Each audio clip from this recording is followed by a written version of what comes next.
কিন্তু রিসিভ হয়ে গেলে আমাকে একবার ফোন করে দেবে। ঠিক আছে। সুমি, হ্যালো। নীতিশ ভাই, আমার ছেলে তোমার দোকানের বাইরে দাঁড়িয়ে আছে ডেলিভারি দেওয়ার জন্য। কখন যাবে দোকানে? কিন্তু পেমেন্ট? সুমি, মার্কেটে হোলসেলাররা না মাল দিতে রাজি হয়ে গেছে, তারপরে অ্যাডভান্স পেমেন্ট ছাড়াই। দেখলে তো, এই জন্যই তোমাকে বলেছিলাম যে তান্ত্রিক বাবার কাছে চলো।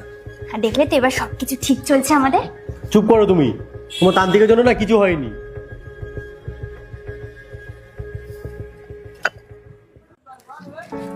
দাদা, দাদা, আমি তোমার এত খারাপ করার পরেও তুমি আমার এত সাহায্য করলে, আমার সব দেনা মিটিয়ে দিলে, যাতে আমি আবার নতুন করে বিজনেস করতে পারি। কেন দাদা? নীতিশ, পৃথিবীর প্রত্যেক ভাইয়েরা না একসময় আলাদা হয়ে যায়, কিন্তু তার মানে এই নয় যে তাদের ভিতরে ভাইচারা শেষ হয়ে যাবে। বাবা যাওয়ার পরে না আমি তোকে ভাই নয়, নিজের ছেলের মতো করে সামলেছি। তুই আমার ছোট ভাই, আর তোর ক্ষতি কিভাবে চাইতে পারি আমি? তুই সারা জীবন আমার ভাইই থাকবি। জানি না আমি কোন ভাগ্যের পিছনে দৌড়াচ্ছিলাম, যে জায়গায় এই পৃথিবীর সব থেকে বড় ভাগ্যবান আমি, যা তোমার মতো একটা দাদা আছে।